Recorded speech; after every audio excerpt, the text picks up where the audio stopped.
As consumers, we are bombarded by it at every turn, like the Incredible Hulk being bombarded by gamma rays. But what makes some media endure, while others are banished to the forgotten black hole of obscurity, never to be heard from again?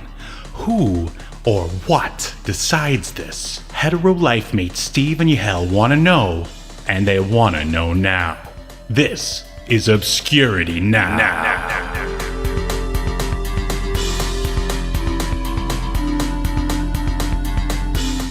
And what's up, Obscurians? It's time for another episode of Obscurity Now, the show where we take a look at weird and almost forgotten pieces of media, and then we decide they should be remembered for all of human history or tossed into the black void of obscurity, never to be heard from again. My name is Steve, and with me, it's sort of Yahel, but not exactly Yahel, because Fox owns the internet, the YouTube rights. Yes, to Yahel, so it's Yahel X, everyone. Yes. How are you doing, Steve? I'm doing great. Please, it's not Steve. I too am owned by a corporate entity. It's X Steve. Yeah. I see. Yeah. Mutant-X, real interesting show we're covering today. I remember hearing about this, but I feel like I may have even seen some commercials about it, but I never watched it. Did you? No, I did not. I think I'd imagine a lot of people's thought at the time is like, this is trying to be the X-Men, but it's not. So why would I want to watch it? And I think that was my thought at the time. How about yourself? Yeah, I probably thought some. I mean, I'm to be honest, I'm assuming that because I looked up some commercials for it, that I saw the commercials and I was like, well, this doesn't look good, and skipped out of it. The only thing that might have made me interested in it, because it gave me a little bit of hope this time, was that John Shea is in it. Right. Who I really liked. He was Lex Luthor in Lois and Clark, The Avengers Superman. I thought he did a great job on that show, but it was obviously like a well-written, well-produced show anyway. So. Yeah. I was when I was watching the pilot episode, which that's what we are covering today, dear listeners. You can go watch it right now for free on YouTube. Who'd have thought it would be there? In great quality. Yeah, it was great quality. But yeah, I was watching him the whole time. I'm like, where do I recognize that guy from? Because, usually I do I look up the info after I watch it. And when I was reading through it, I was like, oh yeah, Lex Luthor from Lois and Clark. So he was just keeping that comic book superhero sort of thing going from Lois and Clark to Mutant-X. Which show do you think was more popular? Lois and Clark, I'm sure. However, I was pretty surprised to see that this got I can't remember if it was 3 or 4 seasons. I think 3 seasons, 66 episodes in total. Yeah, over 3 seasons. Quite surprising, especially when, not that the IMDb ratings are like everything on the episode ratings, but I think they tend to generally be a pretty good indicator of how good a particular episode is. And you're lucky. It's not often that you come across basically IMDb will tell you for each season which are the 3 highest rated shows of that season, and usually those will be 8s, maybe a 9, low 6s. Boy, it sounds like my dates back in the early 2000s. Hey-o! Yeah. So there were no dates. I'm lying, everyone. No. I was reading that the ratings were actually, aside from the middling IMDb ones, that throughout the show's lifespan they were pretty high. And spoiler alert, the show does indeed get canceled, and it ends on a cliffhanger. And even towards the end, the ratings were high. So somebody was watching this thing. Comic book nerds that didn't have there weren't a lot of options, for live action comic book inspired, I guess. You could say media back then. I was gonna say, not that there weren't any, but now it's there's so much. Oh yeah, you can't swing a dead cat without hitting a Marvel show or a Disney Plus Marvel show. That is. Well, even the final episode, on IMDb, it's rated a 6.1, and that's an amalgamation of 57 individual ratings. So yeah, I mean, generally, when looking at IMDb ratings for just about any show, you'll see that like the finales tend to be rated higher, Mm-hmm. because usually it's a culmination of something, so people feel like there's some kind of payoff. Mm-hmm. Yeah, didn't bode well. I did think while I was watching it, I'm like, who directed and edited this? A can of Mountain Dew in association with Surge? Like, what? This is like the most early 2000s aesthetic looking piece of television I can remember watching in a long, long time. Oh yeah, this show is definitely a time capsule, which we are going to see for sure. And the guy who directed it, he is basically Mr. TV syndicated Canadian director guy because he's worked on so many other things that we've already covered. And Right. yeah, hold on, I just need 1 second to get my notes back. But yeah, Well, I know he worked on RoboCop Prime Directives, oh, or I'm the sorry, the production series, company. right, right. The Yeah, he did the series, but this is the same production company Good that Eye. did Prime Yep, this is Directives. Fireworks Entertainment, and the reason why, you were speaking about the finale not being that high, and I think it's because they didn't realize it was going to be a finale because Fireworks Entertainment ran out of business, and so they couldn't make any more Mutant X because they were no more. And I guess nobody. Yeah, but generally you want your because obviously they were trying to have this series, the season finale, be something good to make people Hmm. come back because Of that's why you course. do a cliffhanger. Hmm. So I would argue they still did not succeed. Sure, sure. I mean, and I guess if it was really going great, then someone else could have been like, "Oh, that Mutant X is looking fantastic. Let's buy him up, and we'll continue the story on." So, I don't know. Maybe for syndication, their reviews were good enough to keep it going for the time. I mean, that's what it looks like from this end, but yeah, but for now, let's dive a little bit deeper into the Mutant X pilot. What do you say? Let's do it.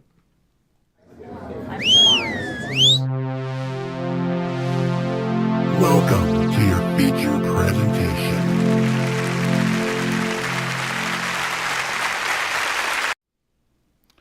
But yeah, I think the real question for Mutant X here, or people who might watch it, is how much do you love the X-Men or the world of the X-Men, and how badly do you after let's say you watch the movie and you read the comics, and so now you're like, man, I really want to see some more X-Men meet. And I guess the was the cartoon still going on at this time? Uh, I'll check on that, but I mean it I kind of doubt it. yeah, yeah. So basically, the answer is you'd have to be, or at least I feel like you would have to really love the X-Men to want to watch this. Yeah, the final episode of the X-Men animated series ended in 1997. Duh, that's why the new one's called X-Men 97. Duh. Well, I'm glad you brought that up because that's pretty much the whole reason why we're covering Mutant X. Of course, if you've been living under a rock, you might have missed that Disney has announced X-Men 97, where they're going back and picking up where the previous X-Men, the animated series, left off. If you want to hear us talk about the original X-Men animated show, we sort of had an episode on it, like way back, like the first 10 episodes when we started. So definitely check that out. So what I want to know from you, Yahel, is are you excited about X-Men 97? What are your thoughts? I actually am. I mean, I'm being cautiously optimistic, like with anything new. I don't think I'm as cynical as some other people that host this podcast when it comes to new stuff. You must be talking about I Larry, mean, the new guy. yeah, and ultimately, I mean, it's still a kids' cartoon, just like the original one was. So I think you have to look at it through that lens as well. Hmm. But I think I am gonna check it out at least and go into it with an open mind. I saw people. It's so weird. I saw people complaining that, and they were going off like literally one frame that like Rogue's ass is like flatter now than it used to be. Oh man, And, this is. but but Steve, what is wild to me is that the same people complaining. I mean, it's a bunch of far right people complaining about this, which is so strange that the same group of people that are constantly concerned about protecting kids and this and that are upset that a kid's cartoon isn't sexualized enough for them now. How do you know like that it's just far right and not just people who are really because into all you have ass? to do is click, because their complaint is always like, oh, this is what woke Disney has done, because that's like what they always write. And there's only one group of people that complains about woke Disney generally. So, and you can just click on their profile and see their brightly gold, how highly they're anticipating bright gold gaudy sneakers from a 78-year-old man. But What? Whoa! you didn't see the What? Trump sneakers? No, Trump now he's selling these like gold. He went to like some sneaker convention. Oh my god! And was like being like, I know you guys here are sneaker heads. And like, you know, half the crowd was booing. There were he still had, you know, some people cheering, of course. But yeah, the shoes are just like gold foil. They look like a Rob Liefeld new #1 Image comic book cover. They're just like gold foil everywhere. They're gaudy. They're a Rob Liefeld #1. Thank you for putting it in terms that I completely understand. Yeah. And Rob, we love you. But just for the record, I too hate woke Disney, but I am not far right. But I just hate Disney in general, mostly. You just hate things. You just don't want to like enjoy watching. No, anything. look, much like yourself, I am at least gonna check it out. But I mean, I don't know about you, but I don't even remember like the last couple seasons of X-Men '97. Can you even remember? I remember they had changed.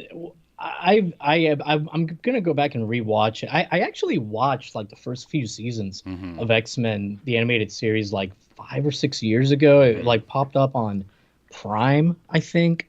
It must have been longer actually, because it was before Disney Plus was a thing. But and it held up pretty well. I mean, I will say, watching it as an adult, you could definitely, at least I definitely felt, oh, okay, yeah, this is definitely like a kid's show. More adult themed than most kids cartoons, especially at the time, but it's a show for kids, you know. Yeah. But I just remembered like the last few seasons they changed the art style. I think they changed the production company, and I remember I think like they changed a couple voice actors, and that kind of turned me off from it as a kid. So I'm not even sure if I finished it. Right. See, I don't think I had either. It's very possible that I could have started playing soccer or something and was just not around on Saturday mornings to watch it anymore. But yeah, I don't know. That doesn't sound like a terrible idea to go back and try to watch some of it. You know what we should do? Maybe we should cover the first episode of the 1997 season of the X-Men animated series. Maybe like the first episode of the last season. Wait, of the new one or the original? Wait, No, the first the episode original of the last original. All right, I gotcha. Yeah, we could definitely look into that, or we could watch the last episode, I guess. But I'd rather not be spoiled. And we could talk about the new one when it comes out, because I do intend on watching it. As you said, I am cautiously optimistic. I mean, I don't know. I have a feeling. I feel like when companies try to go back to the well like this, like there's a lot of hype built up and everyone's like really into it for maybe like a few episodes. Then after a while, it's just like, oh yeah, this isn't as good. And then they go back to their regular daily lives. Yeah, it's a bit of a catch-22, right? Because it's like you get that initial hype built in, but when it's something as good as the original X-Men animated series was, that it's tough to live up to that bar. And even if this show ends up being pretty good, I mean, chances are it's not going to be as good as the 92 one. And part of that, too, I think, is like it was a novelty back then. Sure. Not that the show wasn't good, but, you know, you just hadn't really seen something like that. No, yeah, exactly. I mean, it was a well-written superhero show for like 12 to like 14-year-olds, basically, or at least they treated their audience a little bit more maturely than like the Justice League of the 60s did, or something like that. I would say even 9 to 10-year-olds it was geared at, just with some of the things they did. But yeah, like to your point, they still treated you like you would be smart enough, even if you were like on the younger end of their viewership, to understand a little bit more complex story. They had ongoing storylines. They tackled some, pretty serious issues on it. Sure. Yeah. Yeah, well, those... But now... What's that? Cartoons do that stuff all the time now. So, and it's already been, we've already seen a good X-Men animated show. So, I mean, I would argue that there is no, sort of action or animated action, like for North America, at least, like we used to see in the 90s. Like, there was so much back then, as we've talked about and covered. You had X-Men, Wildcats, Ultra Force, Cadillacs, and Dinosaurs, all like adventure stuff for, I don't know, the 9 to 14-year-old demographic or whatever. And of course, did I say Exo Squad? And now, like, all right, let's pretend that there isn't an X-Men 97 coming out. Like, what is there? Like, well, I mean, I don't know because I don't have kids. And right. Well, I mean, Disney, there isn't anything. There's this stuff for little kids, and then, Warner Brothers, they crap out an animated movie every couple of years, which are sometimes pretty good. But yeah, we should definitely check it out one way or the other. I mean, I want it to be good, but we shall see. I suspect it'll be decent to pretty good, but it's never going to hit that high of X-Men 92, and I'm not counting on it, so my expectations are pretty low. I think, like, if they actually wanted to get more than one season out of it, they would have to appeal. I mean, we're all adults now, all of us who watched it back in the 90s. And, I'm not saying it has to be, like, over the top with, like, violence and gore or anything, but the writing would have to appeal more to adults, and Disney is not going to do that. They are not going to do that. I mean, I think as long as they have it, because as long as they have the writing be in the same vein as X-Men 92, I think that show threaded the line pretty well between adult themes, but still being, something as a parent that you'd be like, oh, I can't have my kid watch that, So we'll see. But yeah, I mean, it's a difficult line to thread. It's kind of amazing that they were ever able to thread the line to begin with. I will say that I did notice that X-Men 97, it's rated TV 14. So that does make me think that they're going to lean into more of the adult-oriented stories, or at least keep them around. What do you think about the fact that apparently, all right, that there's like I guess a scene in the trailer where they take some of the moves from some of the video games or something? Like, did you hear about that? Like from the X-Men versus Marvel, or Marvel versus Capcom, rather? I think it's later than that, because I would have there's like a scene where Gambit is riding on Wolverine's back and he charges his claws, and someone said that is from some X-Men game that I had never played. It might be, man, I think that does happen in one of the Marvel vs. Capcom games where you can team up, where you pick like 2 or 3 players and you can switch them out, and there's like double team moves. That might be one of them, but I didn't even think about it that way. I actually thought it was like an homage to how like Wolverine would like ride on the back of Colossus. Sure. And I thought they were just in the comics, and I thought they were just playing around. Yeah, I'm watching now like that scene in the trailer. So I thought it was actually a little throwback with that, but I don't care if it's from a video. If it's cool and it works in the story, and I'm sure there's a lot of like kids that haven't read the comics and know it from the video games and the movies. Grow up and read a comic. Well, maybe this will make them read a comic, but I really hope so. But yeah, why not like put something from a video? Again, as long as it makes sense within the story that they're telling. I don't mind. All right, I agree. All right, so let's get back to the much less popular. I can't wait for in a month when we like or I don't know when this thing comes out. After it comes out, we talk about it. We just bitch about it. Me too. Me too. All right. So we're just like, oh god, Mutant-X. They should have made her ass bigger. Everybody was right. I just love how the internet has banded together to defend Rogue's ass. Like, out of all the things in the world to bring us together, It was a fake woman's animated ass that brought it. I don't know if it's bringing people together. It's pretty like it's basically people that care about it too much and people that are like, what? Who cares? You know, what I thought people were going to be complaining about, and I'm shocked. I at least haven't seen anybody complain about it.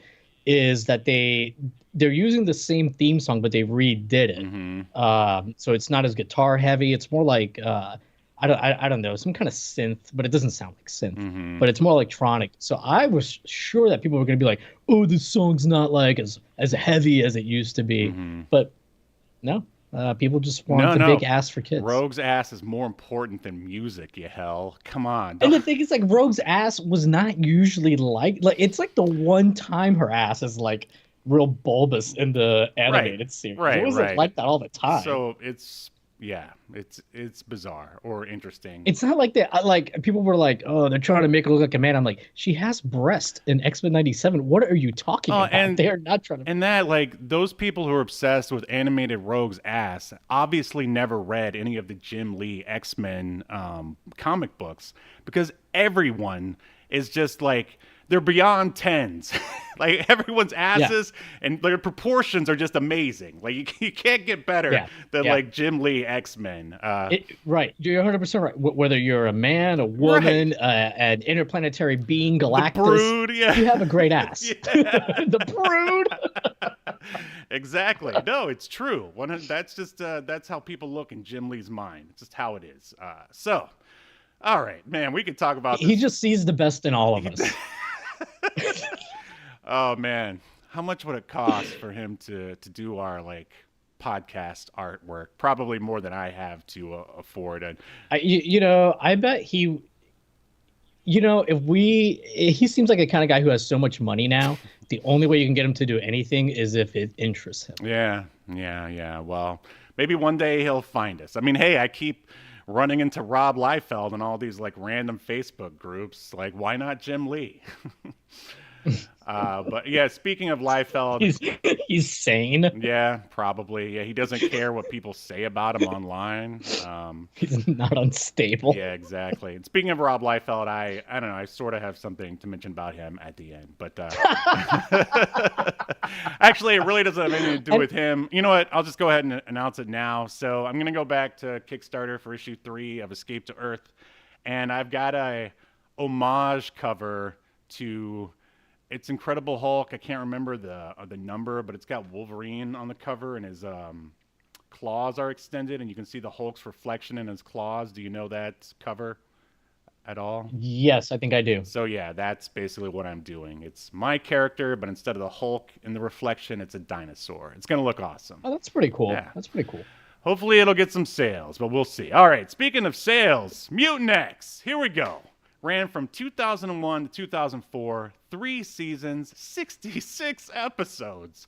And unbelievable. Yeah, unbelievable. I mean, it was a different world back in the early 2000s. It was John Shea's world. We were just living in it. Now, is he married to, I guess I should have looked it up myself, but hey, you're in charge of the cast here. Is he married to Lynn Shay, or Shia, as you keep saying it? She's Oh, is it Shay? I thought it was Shay. But I don't know. Do you know who that is? She's in all those Insidious movies. No, I mean, I'm sure if I saw her face, because I've seen a few of those movies. All right, but... well, not important. But okay, so we are covering season 1, episode 1, The Shock of the New, and it premiered October 1st. His wife's name is Melissa. Okay, so they're not married. Okay, so Shock of the New premiered October. Oh, wait a minute. What did you say the other one's name? Oh, no, never mind. His other wife was named Laura. Okay, are we good now? Are we married? You, sir. Did you know that he used? Worse than Hitler. You know that he used? This is kind of.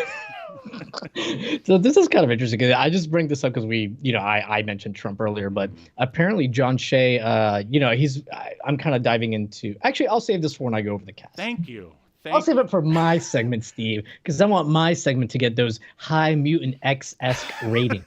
I would kill for those, for any of our segments. Okay, so once again. It premiered, all right, Shock of the New. Season 1, Episode 1 premiered October 1st, 2001. And here's the synopsis. A mutant empath on the run from a mysterious government agency is rescued by a team of fellow New Mutants, the group known as Mutant-X. And this show was created by Avi Arad. Are you familiar with his work? I mean, you have to be. We just talked about it. Yeah, I mean, I know he's worked at Marvel for a long time. I know. Yeah, I mean, he basically co-produced all of the like Marvel media stuff from the '90s, like all the way, including the Sam Raimi trilogy, the early X-Men trilogy, Generation X TV movie, which we already covered, X-Men the animated series, Spider-Man the animated series, and of course the David Hasselhoff Nick Fury TV movie, which we also covered, and you should definitely check out if you haven't seen it.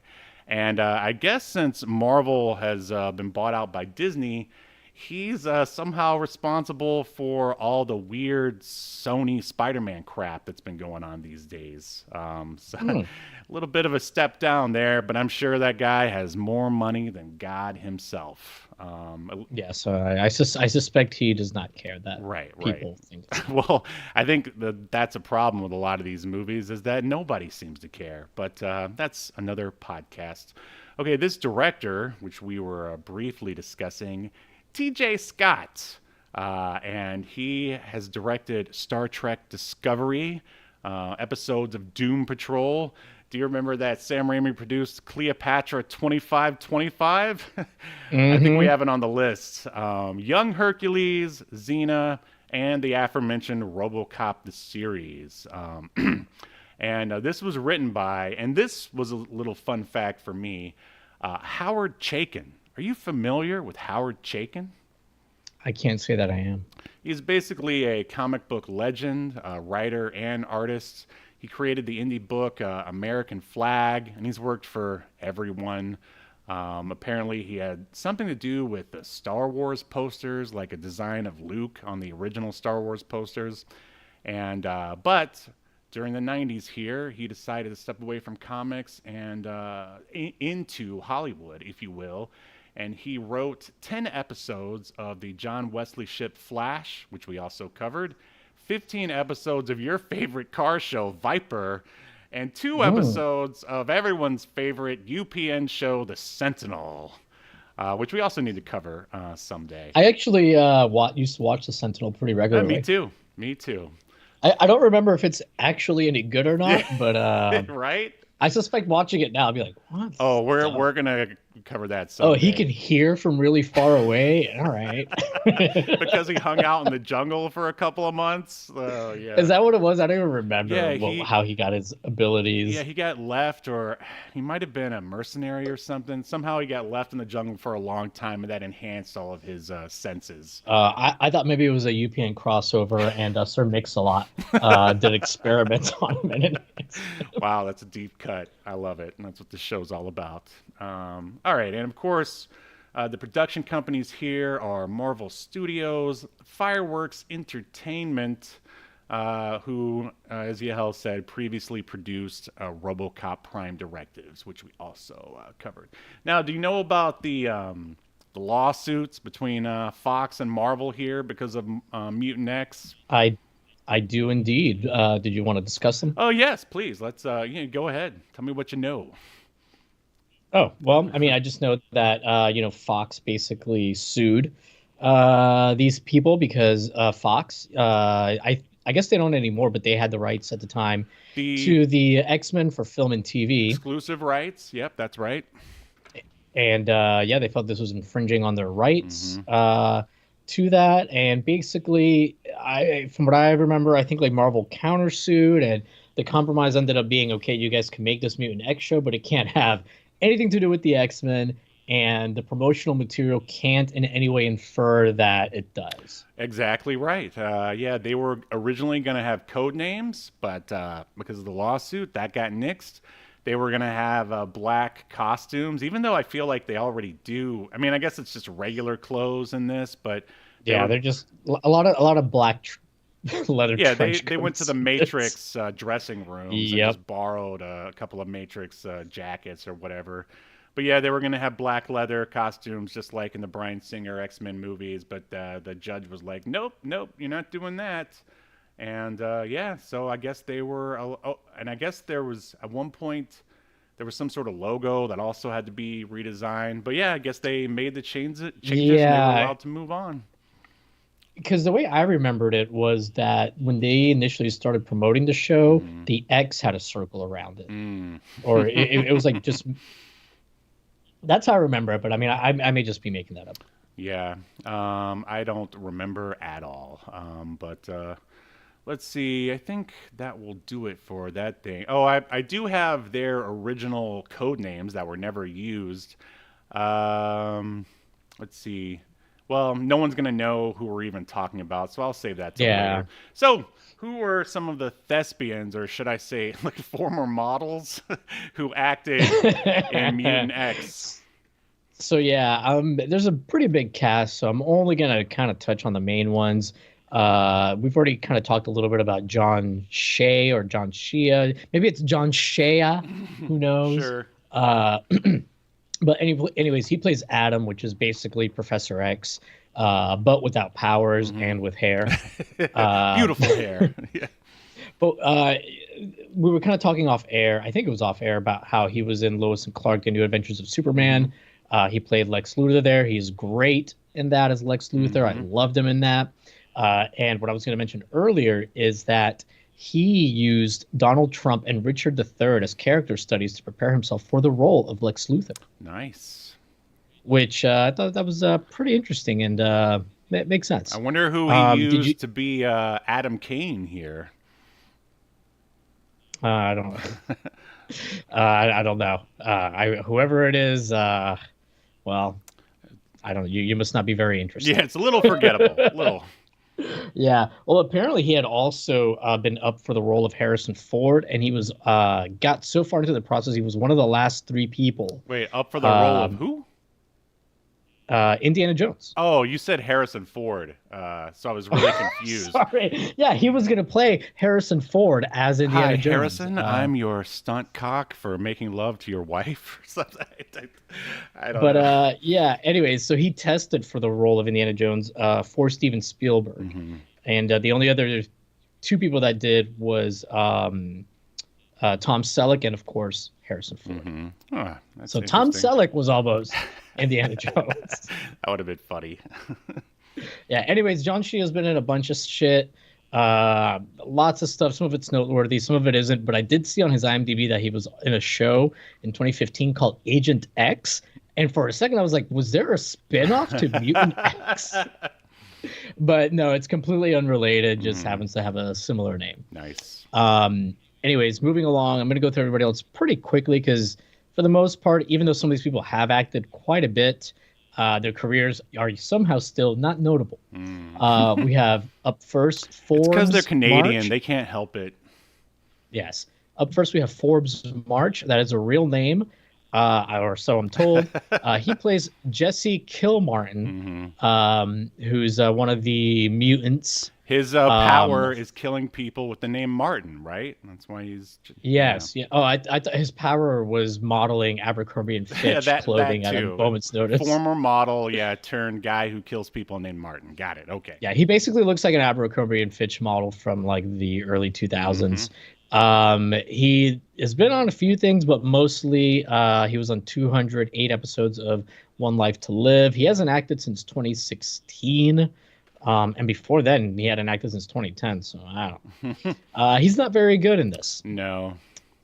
Then we have Victoria Pratt, who plays Shalimar Fox. She's also one of the other 2 people on the X Mutants team or whatever, or the Mutant X team, excuse me, under Adam. Victoria, I noticed, was married. Oh, yeah, go ahead.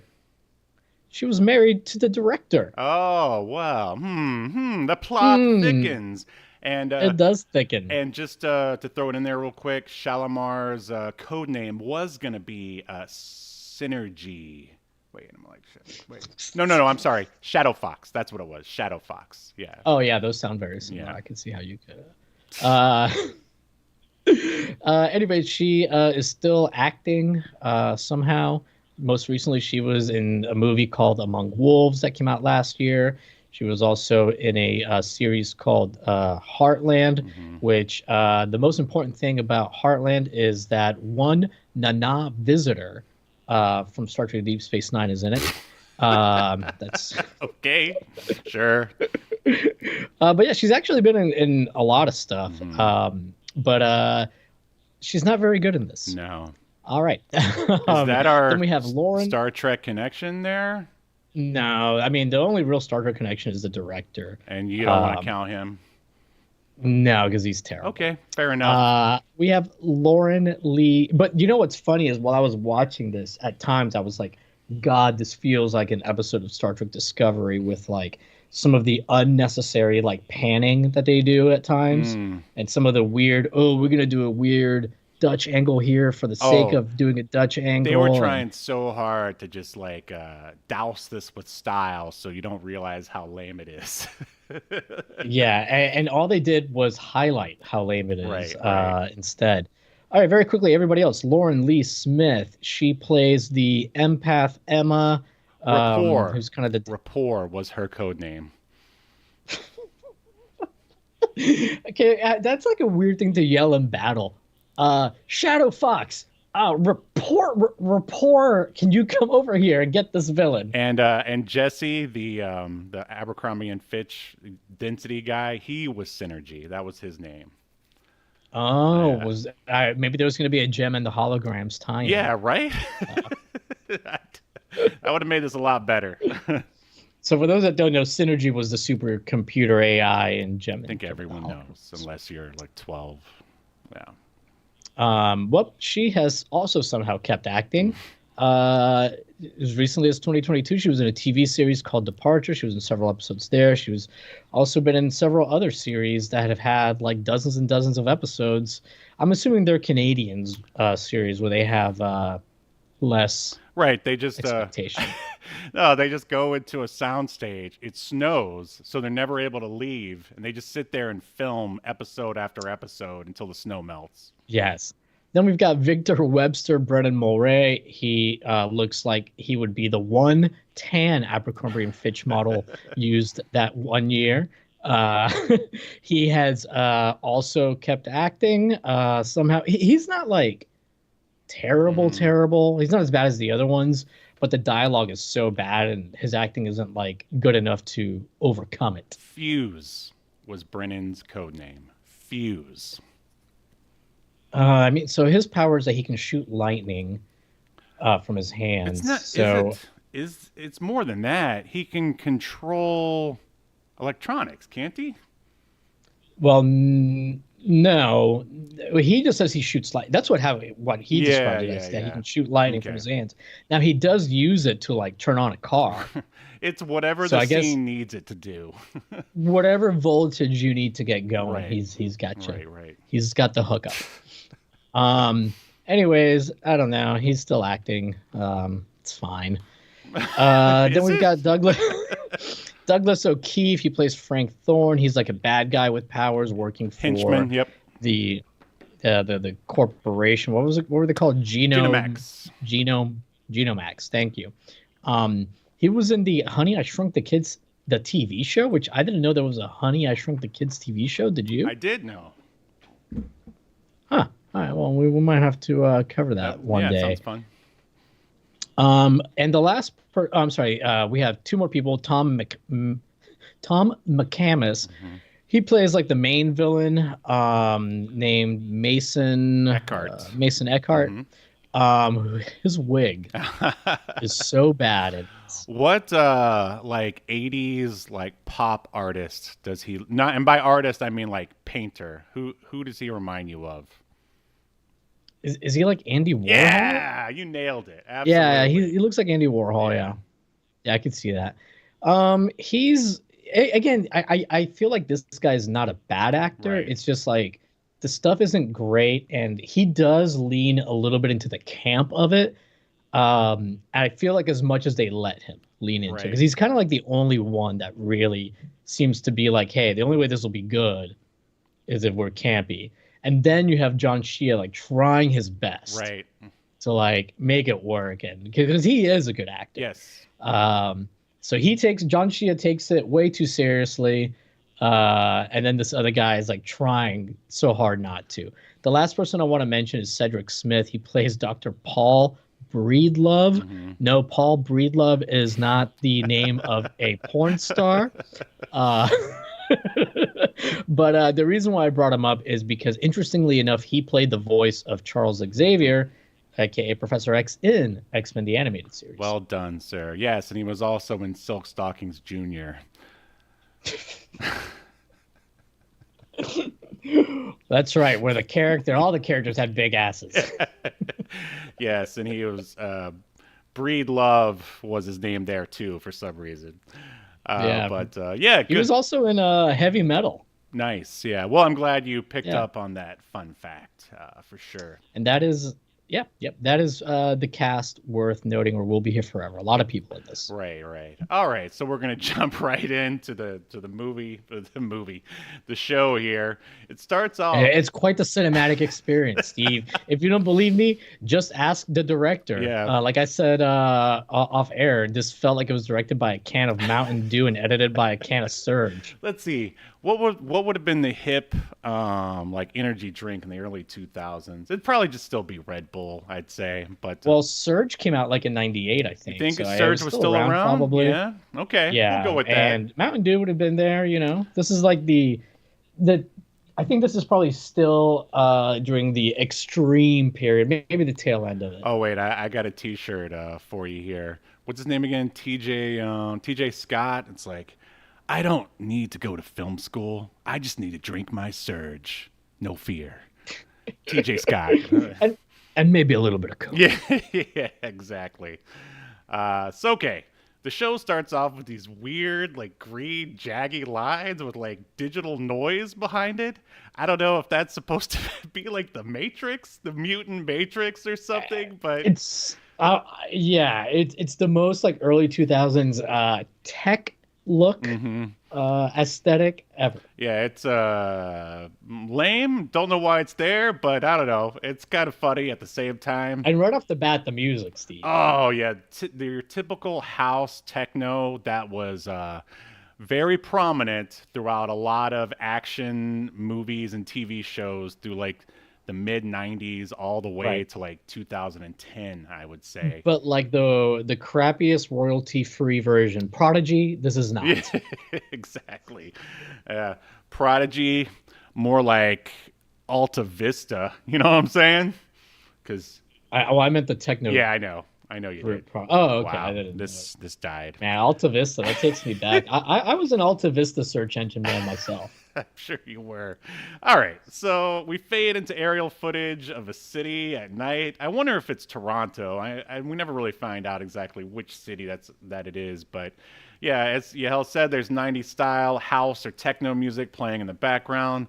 Then we we're inside this sort of bar/club, and we're looking at a computer. Yeah, I was so confused as to what this was supposed to be because at parts there's like people kind of dancing like it's a club, but it's super brightly lit. And people are holding drinks in their hand, but there's no bar. Right. They're just trying to kill two birds with one stone here, I guess. Yeah. Try to save some money. Basically, it looks like they rented out like a ballroom in a hotel. Yeah. And just filled it with people. It felt like a hotel bar a lot of the times. But so we are looking at computer monitors. So it's old school CRTs like all throughout this bar because I guess it's supposed to be the not too distant future or whatever. And there is it's like a website / news show called proxyblue.com. And they're basically talking about it, like all the stuff that's... Well, the news anchor, quote unquote, in this is like a CG avatar, and it's in the style of not as bad, not as low poly or low res, but it's kind of like the Reboot cartoon. You always rag on Reboot, man.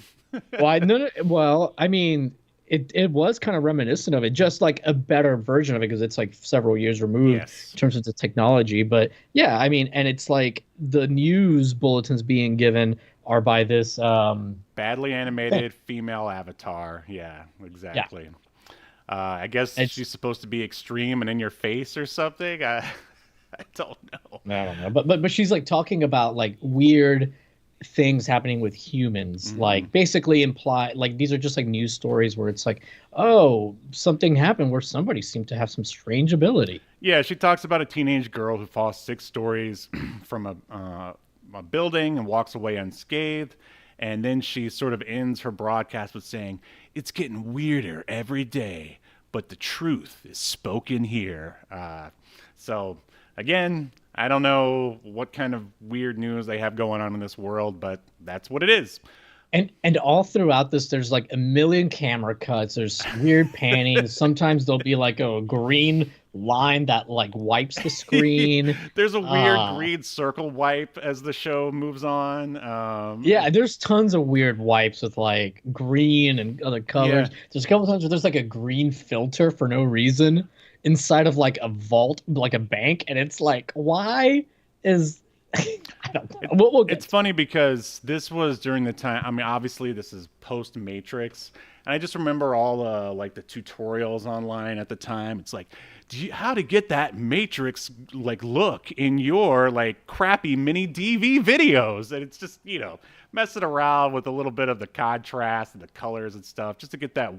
weird green hue. I don't know. It takes me back. Anyway, Yeah, just for folks who haven't seen this, just think of a, like a sepia, but greenish. yeah, yeah. It's like the Reptilian Media logo almost. Yeah.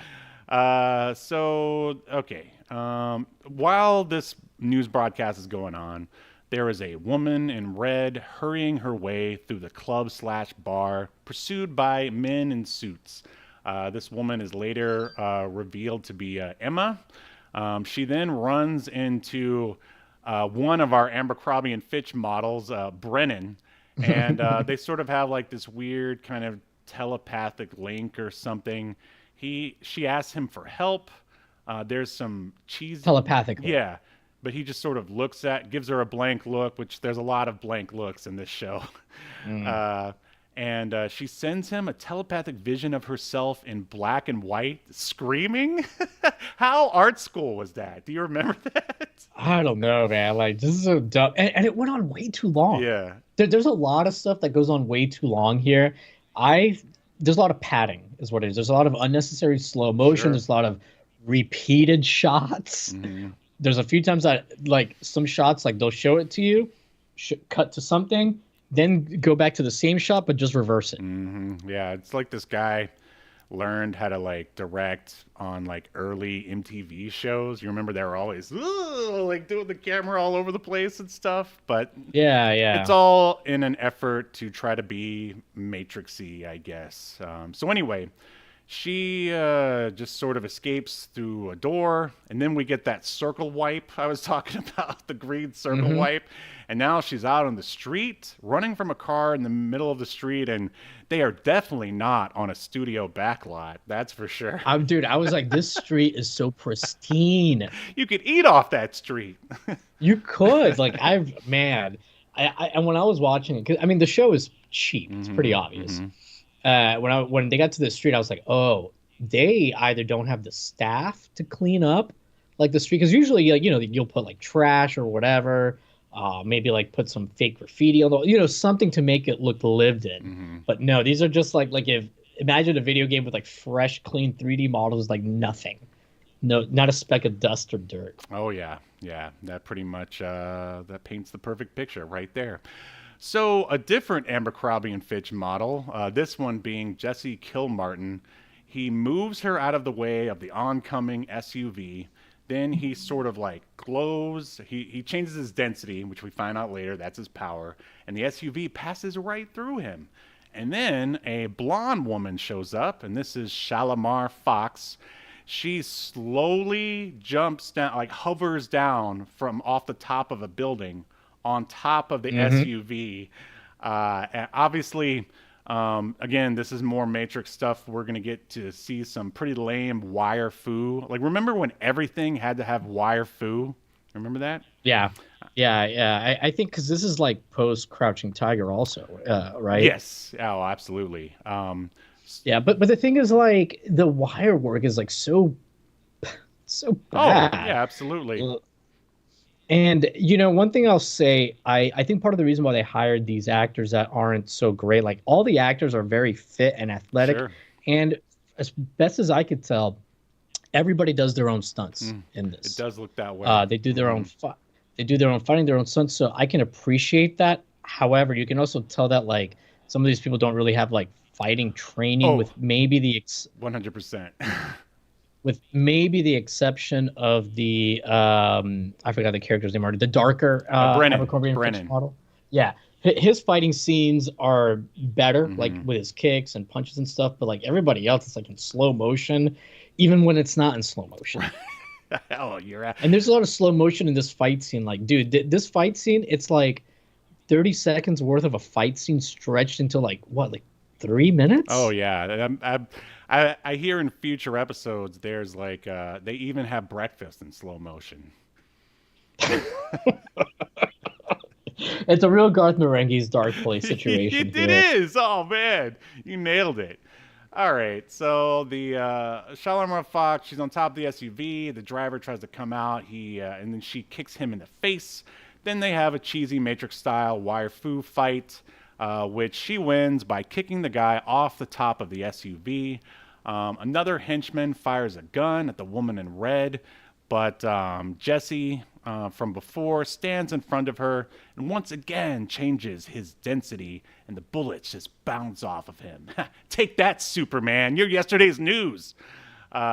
So he punches the henchman, causing him to flip in midair before hitting the ground. So I guess his density was so hard he was able to knock the guy across the entire soundstage or whatever. He also does like a real stupid thing here where he in fact, I think this is how he knocks this guy out, is he, being Jesse, throws like a trash can up in the air, and then he spin kicks it into him. But it's not like some super violent velocity that this trash can achieves. This looks like somebody gently threw it at the guy, and the guy's like, ooh, right, just like he's knocked out now. Yes, thank you for mentioning and it's that. Clearly an empty trash can, because again, they don't want to have to clean up afterwards. Right, that's just more time they don't want to pay for. All right, so one of the heroes, I can't remember, I think it's Jesse, he takes a picture of one of the unconscious henchmen with his ring. Yeah, with his ring. And he's like, oh, smile. And then Adam Kane shows up, a.k.a. John Shea, after everyone else does all the hard work. And he tells Emma that she doesn't have to run anymore and that she's among friends. And then they all walk away in slow motion. I think I typed they walk away in slow motion at least 6 times throughout these notes, as we're about to see. There's a lot of slow motion. This episode is 45 minutes long, 42 minutes long. But I think there's like 35 minutes of actual show.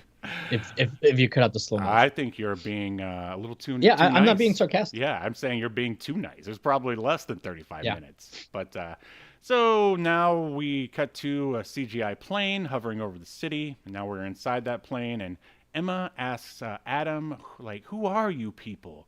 And he says, we are Mutant-X. And then... Oh, no, that's not what they do. They play the worst song in the entire episode is the theme song. It was an interesting mix. All right, it's definitely bad, that's for sure. So the theme plays, and we get clips of, obviously, the Mutant-X people using all their powers. And it opens with a weird sort of trumpet solo, and then the techno beat kicks in. It's the oddest mix of sort of old school 80s or something, and yeah, it was really bizarre and definitely not good. And I mean, it's memorable in the way that it's bad, but yeah, it's memorable for all the wrong reasons. Do you remember though, during the theme song, the things that it says on the screen. Oh yeah, because of the X-Files, everyone had to have like random words popping up in their openings. Yeah, like there'd be these words that like one of them was like secret project, Yeah. altered DNA, uh, creates mutants. Right. It was like the next thing it said Sup- unexpected results. Slow motion, Breach supermodels, of ethics. I'm watching it right now. Defection. Like it's just like, sued by what is- Fox. Escape. Yeah. Oh, nice. The civil lawsuit system is being abused. Like, wait, what? We need more lawyers. Okay, so yeah, that's fine. Now we're back on the plane. Adam explains the people after her were like, a fringe group of U.S. intelligence. Then he puts a visual cloak on her, which is basically a fancy way of saying that he blinds her, which I wonder how many times old Kane here has used that on a couple of his dates. You know what I'm saying? Yeah, it's really weird. He calls it a visual cloak. So I thought, oh, she's going to make her invisible for some reason. But no, he puts on the side of her head and it makes her blind. Yeah, her eyes sort of glow white. And yeah, it's basically he doesn't want somehow, right? So they're in a plane like that doesn't really have any windows. And he's afraid that she's going to see how to get to their base, which they're heading to. Yeah, and why would he care if she knows? Right? I guess the idea is maybe he doesn't know if they can trust her yet. I don't know. But they want her to be on the team. Yeah, it's and it never comes up again. Nope, it does not. So the plane lands at a tropical island, more sort of bad plane CGI. So can you describe their base? And do you know what other show that we covered where that base shows up? The outside, or you're talking about the interior, inside? right? 'Cause Yeah. you don't really see much of the outside. The inside. I didn't think it was that bad. It's not Of a set. No. To be honest, I thought it was much better than I expected. To be honest, I mean, it looks like what TV shows and movies in the early 2000s thought something techie and futuristic would look like. A lot of like metal, a lot of half circles, shit like that. But what was this used in before? Oh no! Wait, I was mistaken. It's not here. It's the Genomax set that was used before, which we're about to get to. It was used in the Pretender. It's the center. Oh. Yeah. Oh, yeah. okay. Oh, interesting. Yep. Interesting. But yeah, the set here is not really too bad. It seems like if they built it, they spent like some money on it. Oh, I'm sure it was repurposed from something else. But yeah, so the cloak goes away and she's taken. It also looks like an 80s toy to me, but I mean that for all the right reasons. There's a lot of waterfalls for no reason, which I remember that was like a cliche for like sci-fi stuff. If you saw Blade Runner, the Blade Runner sequel, there's a lot of like the shadows of like waterfalls and crap like on walls, like for no reason, just because it looks cool, basically. Yeah. So Adam explains that everyone else basically in Mutant-X, not him, are all children of Genomax, their gene program that they created, which spawned all these people with powers. And he says, there's thousands of them, and some are good and some are bad.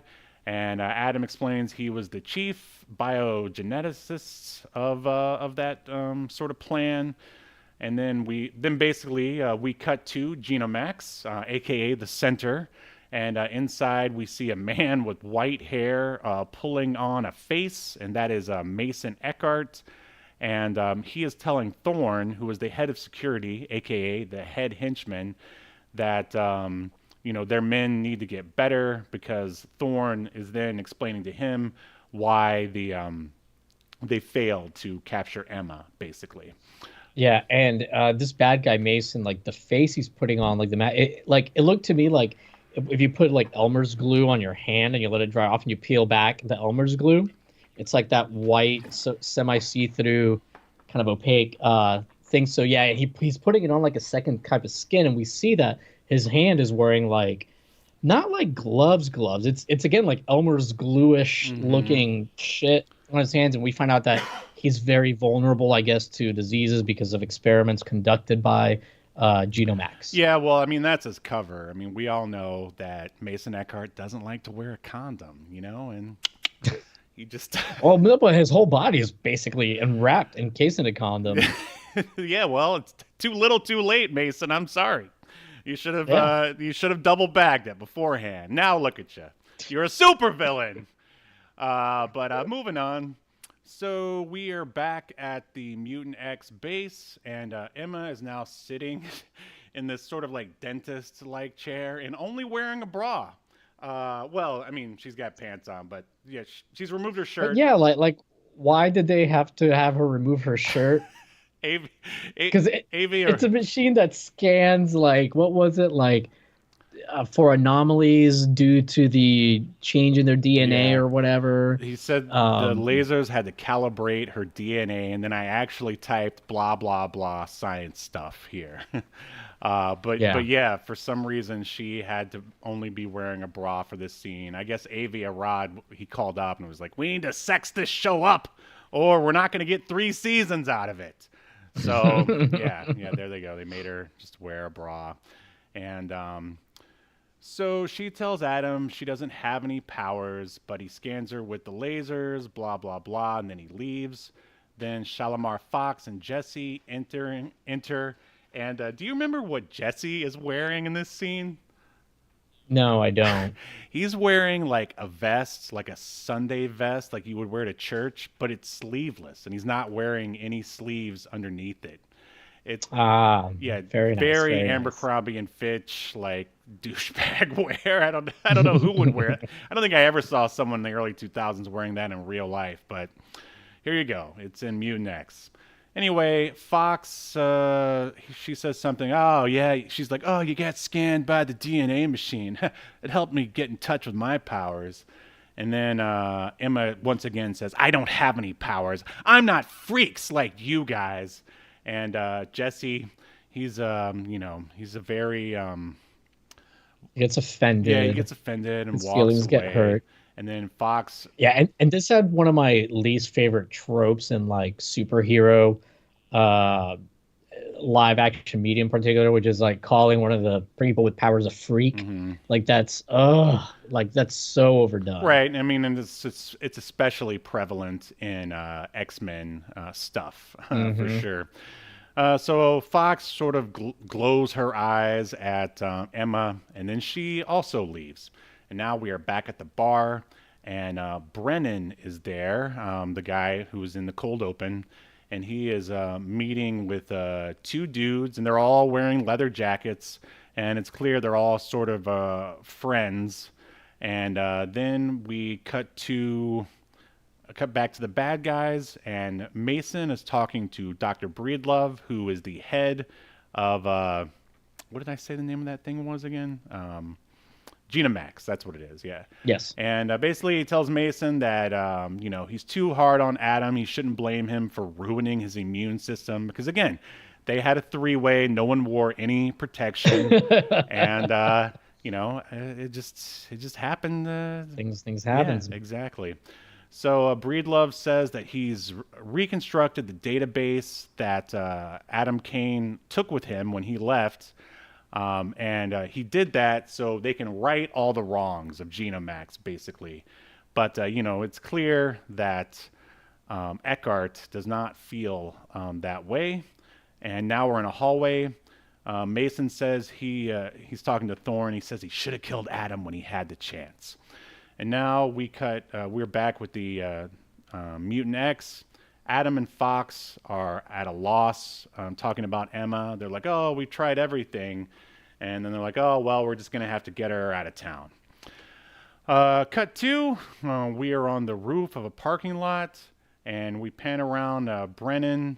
He shoots a bolt of lightning at a cool car. Then he takes off his jacket to once again reveal no sleeves.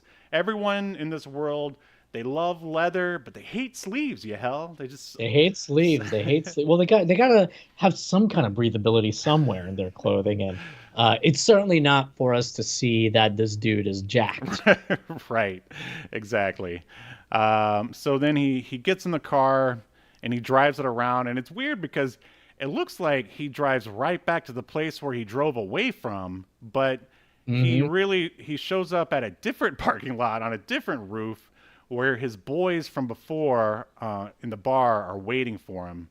Let me see here. It starts with his power. Okay, so now we are at the bad guy lair, and Mason and Thorne are talking, and they meet with Breedlove. Breedlove says he's going to the press in a week, and then Thorne says to him, you got to let me know in advance. And then they leave, and now we're back on, I think I jumped ahead before, we're back on the roof with Brennan and his boys, and they meet with... Well, there's a lot of, like, cutting back and forth, Yes. especially, like, as the episode goes on, like, they'll literally cut to somebody to say a word. Yep. And then cut to, like, a completely different scene where somebody else might say 2 words. Then come back to where you were at 3 scenes ago. Like, it's a mess. It's a mess. It's exhausting. Yes. And, so this guy named Mr. Carter shows up, and I guess he is Brennan's client. Carter gives them a key and says that they have to get another key from a vice president or something in order to activate them at the same time. Mr. Carter then gets in his car and leaves, and Brennan and his boys play a little game of grab ass. And, like, I'm trying to, like, sort of piece together why did Brennan have to drive Mr. Carter's car to a different roof on a different building? Couldn't they have all just met the first time? I always thought it was the same roof. So, all right, so he drove it away, his boy showed up, and he drove back, and then Mr. Carter shows up. That doesn't make any sense to me either. I guess just to show that he's just a wild and crazy guy. Yeah, and then they make a comment. It's like, oh, you were driving the client's car. Oh, you're so crazy, Brennan. Well, the other 2 guys were like, you know how much we could get for this at a chop shop? It's like a Lamborghini, and he's like, no, I got my eyes set on something higher than that. And then we find out, like, and I guess these other 2 guys didn't know that this was their client's car. Right. So, and then at the end, he's like, now do you bozos see why? Because the client comes and drives away the car. Right. And he's like, now do you bozos see why we can't take this to a chop shop? Right. Yeah, I mean, they're trying to show that not only is Brennan, I guess, smarter, but also even though he is a thief, he's like a good thief, or he's got some sort of ethics. I basically look at Brennan as your Kmart Gambit here, basically.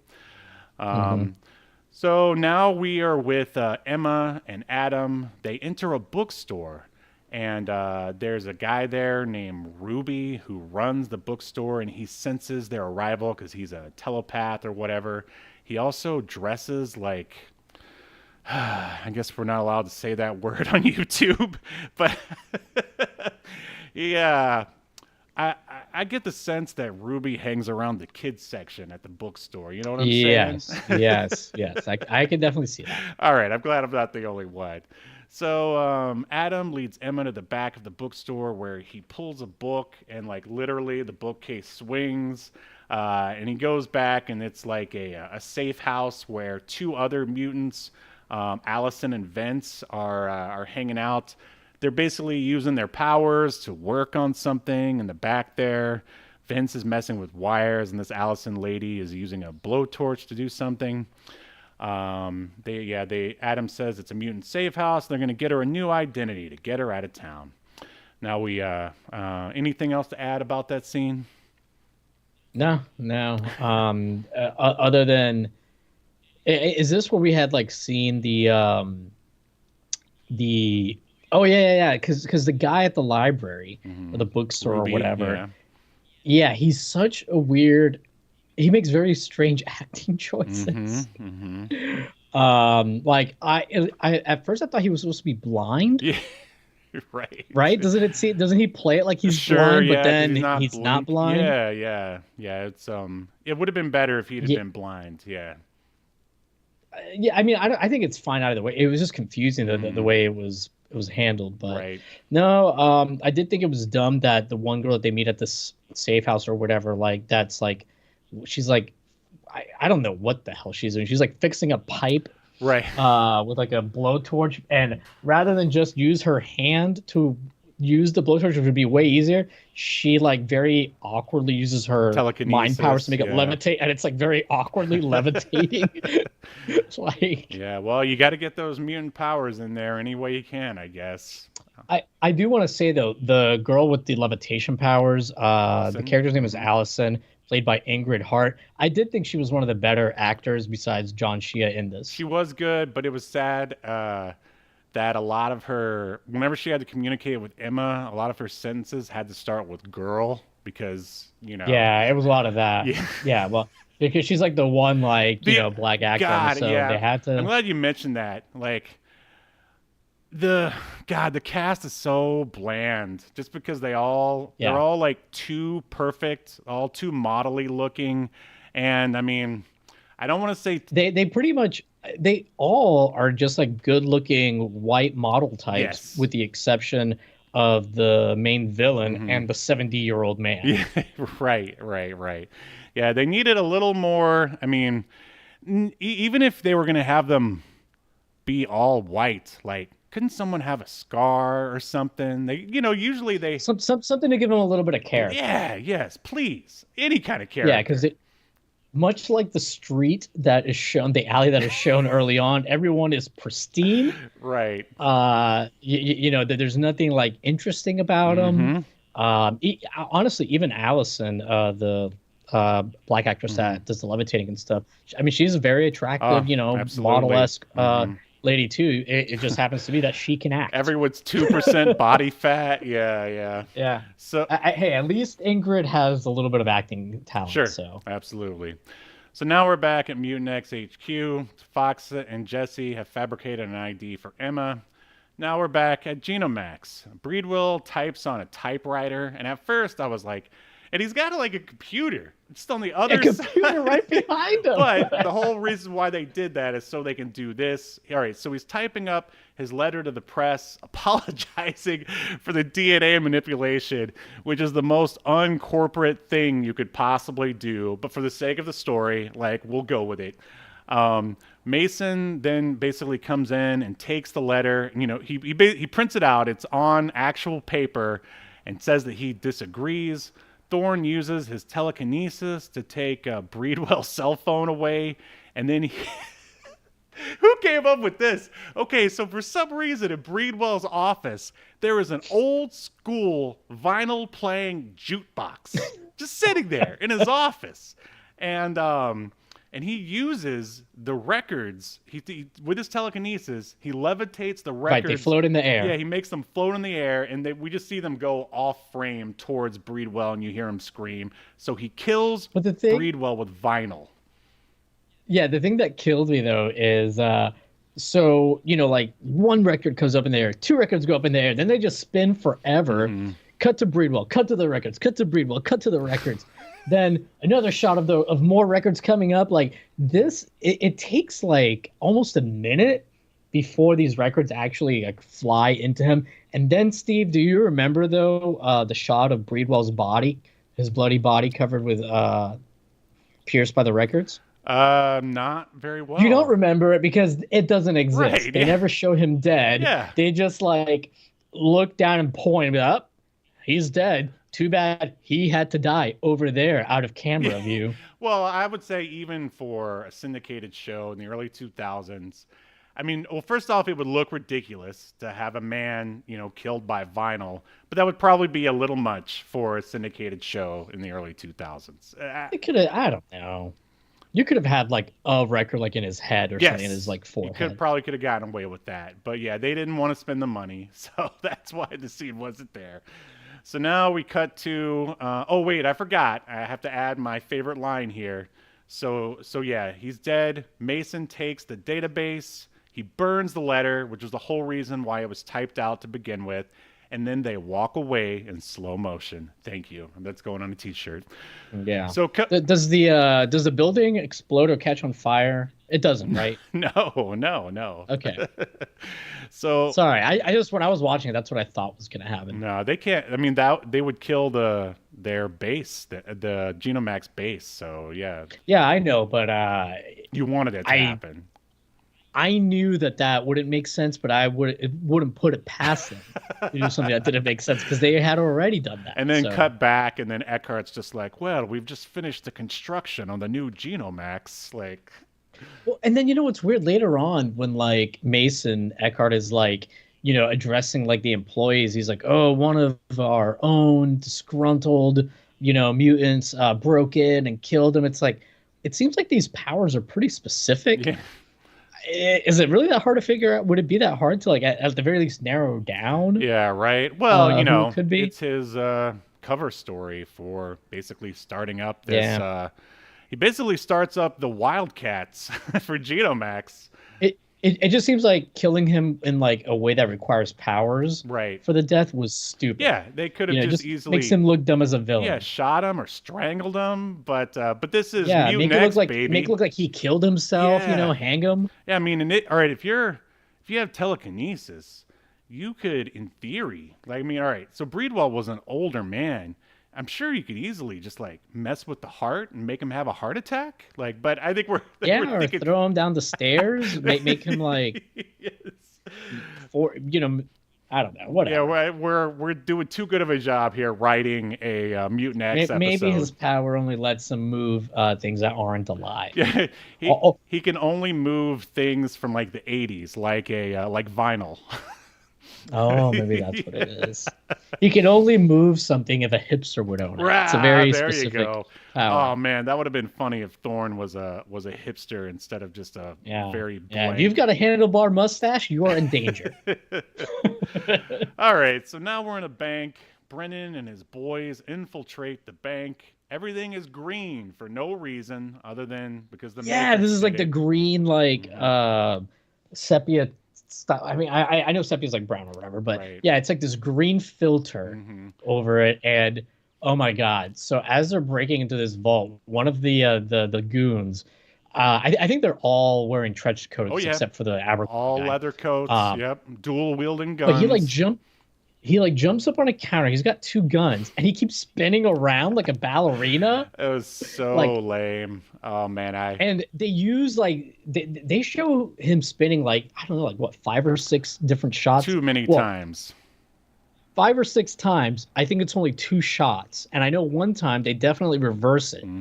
And it's just like the dumbest, lamest way to like keep an eye on your prisoners by rapidly spinning your guns like around. It was hilarious. I mean, I'm going to admit, I found a lot of the over stylization hilarious and entertaining just because it's so bad. At first I did, but like about halfway through, like I just found it all very distracting. 100%.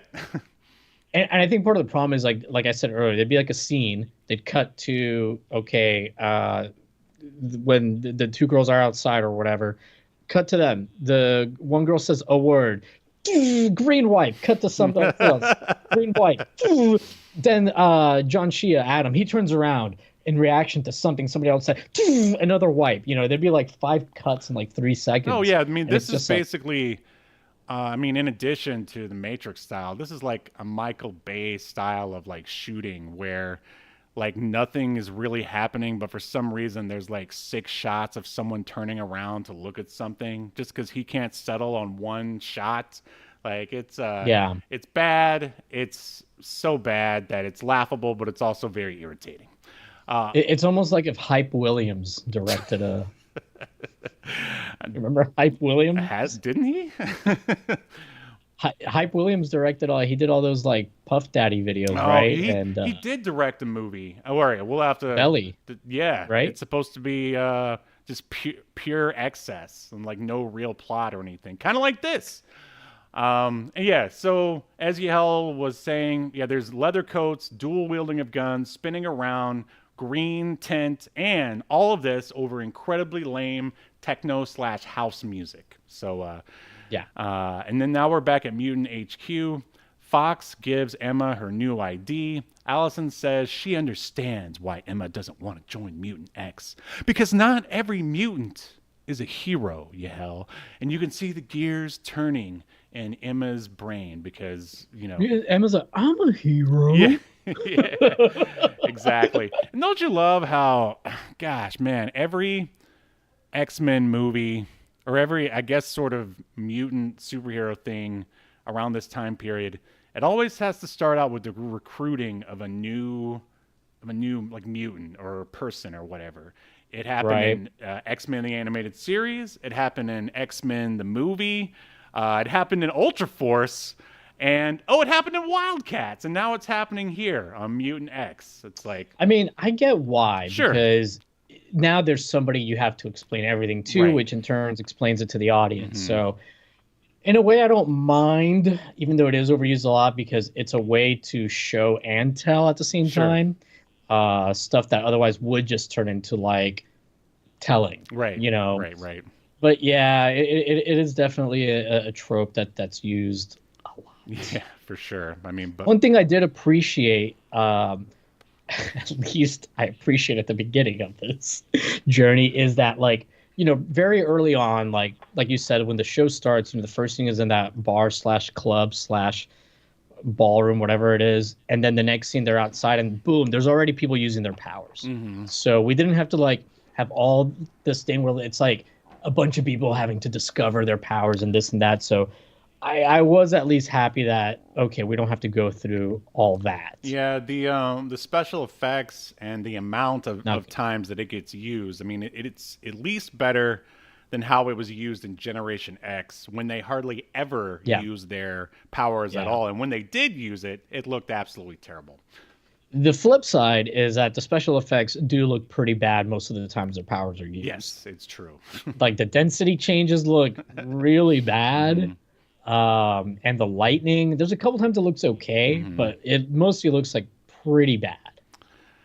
Indeed, I agree. So now we are with Brennan and his boys. They deliver whatever it was they stole from the bank to Carter.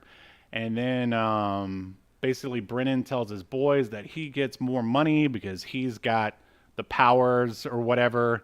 And that's just how it is. And you can tell the one guy, his name is Tony. Well, that's not what happens. What happens then? So they steal the stuff, and the client's like, and one of the goons is like, they're meeting with the client. He's like, oh, yep, we got it all. You know, 2 million from this, blah, blah, 2 million from that, yada, yada, a total of 10 million. And then our mutant guy tells the client, and you mean 20 million total, right? Because you're on the insurance paperwork, so you're getting another 10 million. He's talking to the client.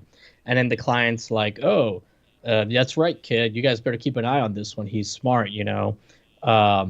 And then that's what the other guy's like, that's not fair. We get chump change. And that's when the guy with the mutant power says, well, that's the way the world works. It's not because he has powers. They're talking about the other guy getting $20 million because, you know, he had the insurance. I see. All right, I get it now.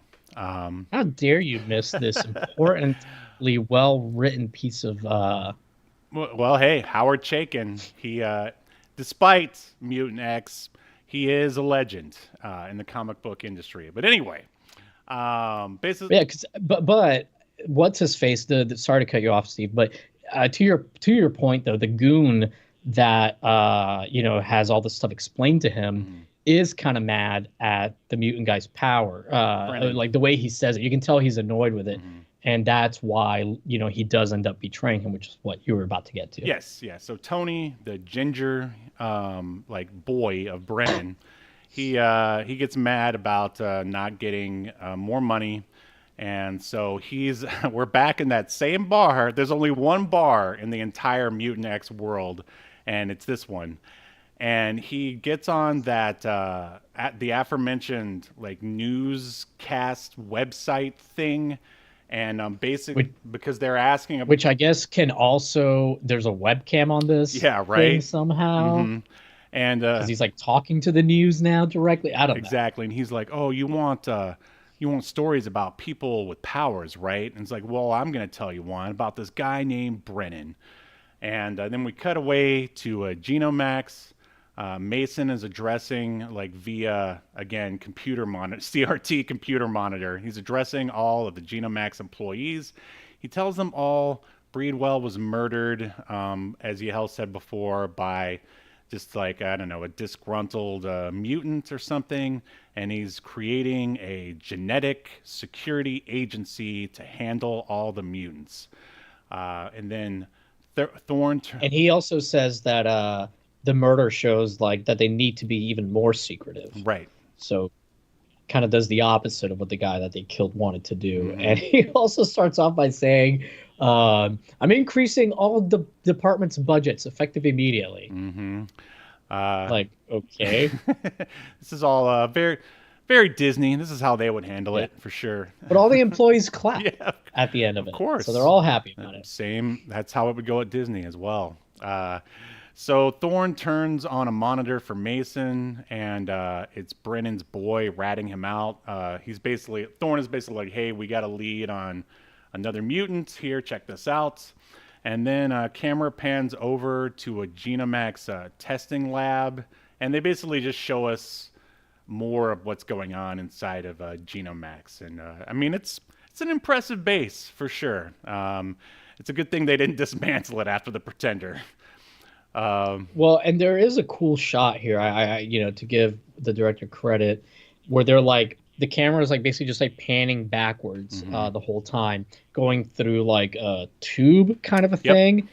But they ruin it because like halfway through the shot, they do like a weird wipe or cut. I can't remember what it was, but they do like some kind of weird graphical thing, even though it's not done panning backwards and like it interrupts it. I'm like, what are you doing? Just relax. This is a good shot. Like, are you not confident in what you're putting together here? It's like old TJ. He and the editor just did so much coke and so many bottles of or cans of Surge that this is what they came up with. Yeah. So now we're back at Mutant-X HQ. Adam tells Fox that Breedwell was his mentor, and they're all looking sad. He's basically sad that Breedwell is dead. And now we are at the docks, basically. Allison and Emma exit a VW bug, and I guess they were going to send Emma on her way. Emma says that she sees the guys who were after her, and Allison looks and she sees them, and we see them as the viewers, and then she tries to do something, but then when she turns back, she realizes that it was just a ruse, that Emma was making her see the guys, and Emma is already gone. So I'm going to ask you, I know the answer to this. What's wrong with Emma's like ruse here? Why doesn't it make sense? Wait, you're talking about like Emma when she's... Sorry, I was trying to find out more about the editor. You're talking about like when she's talking to the Tan guy, whatever Mutant's name is? No. So they're at the docks here. Allison is going to send Emma on her way. Emma says, oh, those are the guys who were after me. And Allison like looks over, and I guess she attempts to like do something to them, but then she realizes it's not the guys, that it was just a ruse set by Emma. Then she looks over and Emma is gone. She drove away in the VW bug. Why doesn't it make sense? Well, it was the guys that were after her earlier, but she like make them look like... Oh yeah, this whole thing was really confusing. So I guess I see now what you're saying. Emma made Allison think that these two guys in suits were the guys that were coming after her, and then like we see like this flash, and they're not really in suits. They're like wearing like worker clothes for the dock. No, they were just regular dock workers that she used to make them look like those henchmen. Yeah, that's what I said. Yeah. Okay. So to me, it doesn't make any sense, because why does Allison need to even... She doesn't even know what those guys look like. So they could have just been anyone, right? I guess she just had to make them not look like they were dock workers. But I mean, she could have just said, yeah, it's them. They're in disguise. Yeah, exactly. So it was an excuse to use mutant powers or whatever, which this is Mutant-X, so it's allowed. But it doesn't make any sense, and it just, if anything, this really makes Emma look like an idiot, basically. I mean, these people are trying, but she does say that she doesn't want to like disappear and change her life or whatever. But Adam and everyone is telling her, like, these guys, these Genomax guys, they're going to keep coming after you, so you have to hide. but she's selfish, I guess, and so yeah, she just drives away in, I guess it's Allison's VW bug. It just drives away. Yeah. So Allison calls Adam, tells him what happened, and then Fox says they have to find her. Cue techno music, a lot of random computer stuff going on. Fox is on a motorcycle looking for Emma. Emma finds Brennan at the bar. They talk about their powers for a minute. I love how just Emma is just completely calm. She's not afraid of like anyone coming to like get her or anything. And this I thought was interesting. And they're very calm, sort of calm. They're basically having a date, basically. Like they ran into each other again at a bar. And Emma finally admits that she has powers. And she says that she used those powers to manipulate her dates. What do you think of that? No. She says that she used her powers to manipulate people coming. That she worked like at a retail store, and she became like the top seller by manipulating people. She didn't say anything about her dates. Oh yes, she did. I have it written right here. Did she? Yeah, and she was like, yeah, and I also used it to. I mean, she didn't. Oh yeah. She didn't use the word manipulate, but she's like, yeah, I also used it on my dates. It's like, whoa, yeah, come on, yeah. What's up with consent these days, huh? All right. So anyway, Thorne shows up. The team closes in on Emma. Thorne asks Brennan to join Genomax. Emma, who has stepped away, senses all the people Thorne has murdered. Because again, she's not a telepath. She's an empath or whatever. Brennan turns him down, punches him in the stomach, and he and Emma run away. There is a slow motion foot chase. Brennan uses his powers to knock Thorne off his feet again. They check to see if he's... Oh, this part was stupid. They go back. All right, so they basically have a fight. Brennan wins, knocks Thorne off his feet. And like Emma's like, I wonder if he's dead. So they go back to check on him to see if he's dead, and he's not. And then more bad... Yeah, he just pops right up. And he's like, oh, didn't you think that... we'd be prepared for somebody like you. Yeah, and then now they're surrounded by even more henchmen. The bad guys advance on Brennan. There's some more bad wire foo. A lot of bad wire foo.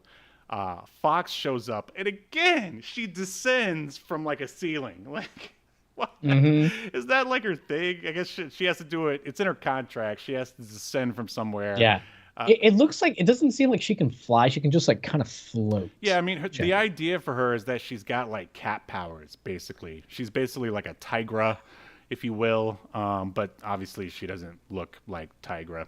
But anyway, Jesse shows up. But then like in this fight scene, again, what's the tan guy's name again? Brennan. So Brennan doesn't use his electricity on any of these other henchmen who don't have powers. Yeah, I mean, like, and yeah, that's... They just have like a fist fight. And the best part here, yeah, because there's a lot of stuff that doesn't make sense, and I'm going to get to it in just 1 second.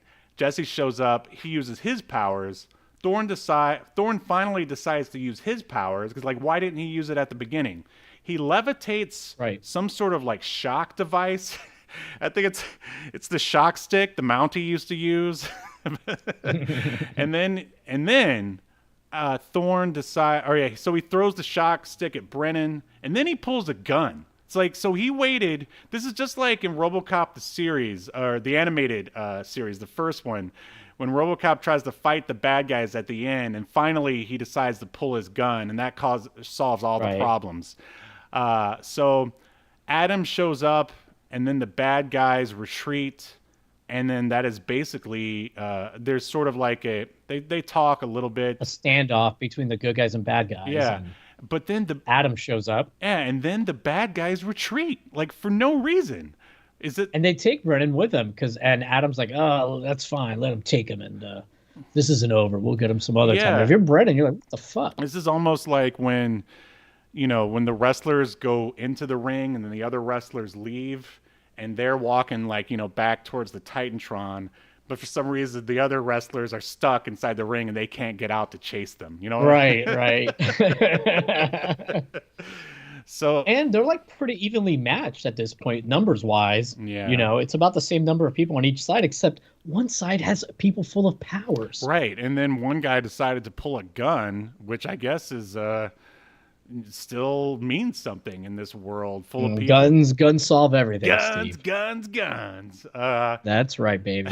But yeah, like there was no reason for them to just sort of separate and walk away. Like, I feel like usually in these kind of scenarios, because like obviously they want both sides to sort of retreat so they can fight another day. There would be like a cave in or something, or maybe like, oh man, it's the cops. We can't let them see that we're mutants. We'll have to run this way, and then the bad guys will run this way, and then we will fight next week. Nah. Nobody bothered to do anything like that. It's just Nope. like, we'll get you next time, Thorn. Where was this fight taking place? Because it looked like a very giant open public space, but I guess they couldn't afford any extras because nobody else was there. Yeah, it was like an airport, or maybe like leading to like a Or subway. like a bus station yeah, or bus something. station Yeah. or subway, something like that. Yeah. They never have extras unless you're in that bar area. There's like zero extras in the Mutant-X world. But yeah, that is basically the end of the Mutant-X pilot, unless you have anything else to add. No, that pretty much covers this. All right, let's do this thing. Remember how obliterated that with a question. All right, not Yahel Velasquez. Do you think that Mutant-X should be remembered for all of human history and mutant history, or tossed into the black void of obscurity, never to be heard from again? This should be tossed into the black hole of obscurity. It's pretty bad. And it's not like a fun time capsule. You think it would be, right, with all like the hyper strange editing and like just the early 2000s aesthetic of it all, but it's pretty bad and bland and boring. The actors are boring. If this could have been fun if everybody put in like a campy performance or something. Yes, they took it way too seriously. I think they were trying to maybe strike the same kind of tone as the movies. I mean, it was clear, Marvel, they just wanted to have their own syndicated X-Men, even though they had sold the rights to Fox. So yeah, they were going to do everything they can to do that without infringing on those rights, even though they got sued anyway. If you do, I mean, you say it's not a fun time capsule. I think I had a little more fun than you watching this. I mean, it's definitely not good, and you're right, it is bland and boring. I wonder if it gets better, because as we've seen, I mean, we usually watch the pilot for these kind of shows, and sometimes the pilots aren't good, and it takes a while for the show to find its stride. And I wonder if that's the case with Mutant-X, but based on the evidence we've witnessed today, that yeah, this is going to be a forget for me. Yeah, for all those reasons, you are obliterated, Mutant-X. The heathens have spoken. You are obliterated.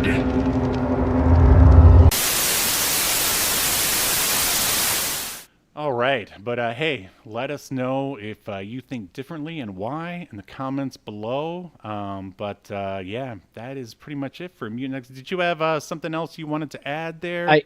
I did. Tom McCamus, I don't know why I have to try to tell me that name, the Andy Warhol lookalike that plays the main villain. So apparently he leaves the show as a regular, at least after the first season. They write him out.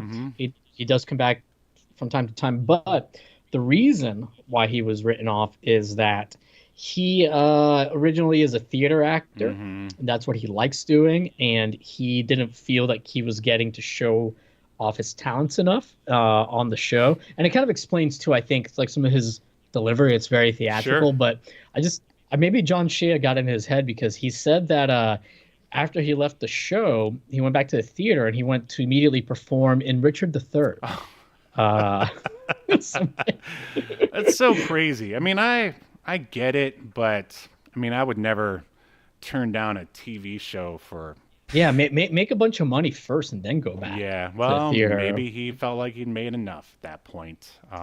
Well, Steve, I'm sorry that he's not a sellout like you, but I've been trying to and sell out. It's just not working. I have somebody else on the series that didn't sell out. Okay. One Forbes March. So as I mentioned earlier, he had stopped acting like after I think 2010 or something like that was his last thing. You want to know what he quit acting to do? Oh, I don't know. You're never gonna guess, Steve. You're never Become gonna a guess. police officer? No, I mean you're really never gonna Okay, guess. tell me. He left Hollywood to move to New York and created the New York Firewood Company. That's right. He went into the firewood business, and Wow. it's still around. Apparently, it's like the biggest firewood company in the Northeast. His website is up. He's interviewed not too long ago by Bon Appetit, and this firewood is insanely expensive. You can buy a 4-foot rack of mixed hardwood from $250. Wow. And you're going to burn this wood. Rack will. Yes, an 8-foot rack. Oh, that's going to cost you $345 starting. Man, this must be And the the prices finest get more and wood more like expensive. ever cut, basically. Yeah. Well, maybe it can change its density based on like your preferences. I don't know, but anyways, yeah, he left Hollywood to be because he loves wood. Wow. I guess. Well, I forgot to mention that there is a Marvel comic by the name of Mutant-X. It doesn't have anything to do with the show, but they did make a comic book prequel for Mutant-X that's all about sort of what happened with Adam Kane at the beginning. If anyone is interested, I'm certainly not. But yeah, I think that's gonna do it. Anything you want to mention about yourself or the world before we sign off here? I'm still working on my video. I've been posting on Twitter some clips and like images from some of the 3D scenes that I'm working on for it. I also, if you are a gamer, you can find me on RZ, the Jewel of Faramore, which it's available like on everything, Switch, PC, on every console. There is a pre-order for the physical editions now. But yeah, the game's gotten like great reviews. It's selling really well. So pick that up. Nice. And I play the voice of the announcer. Sweet. On that. All right. Well, that is our show, everyone. Make sure you subscribe if you're not, and share and tell all your friends to help us fight that YouTube algorithm. And we'll see you next Sunday as we continue to unearth more obscure media only on Obscurity Now. See you next week. Bye-bye. You've been enjoying Obscurity Now, a podcast that's recorded live to tape and streamed to Twitch and YouTube. Subscribe so you never miss an episode or hilarious quip. Take us with you by following the download links provided in the show notes to wherever you get podcasts. And take notice of our various social media links. If that's what you're into, I'm not here to judge. And make sure you join us live next week at 6 p.m. Eastern, 3 p.m. Pacific as we continue to discuss more obscure media only on Obscurity Now.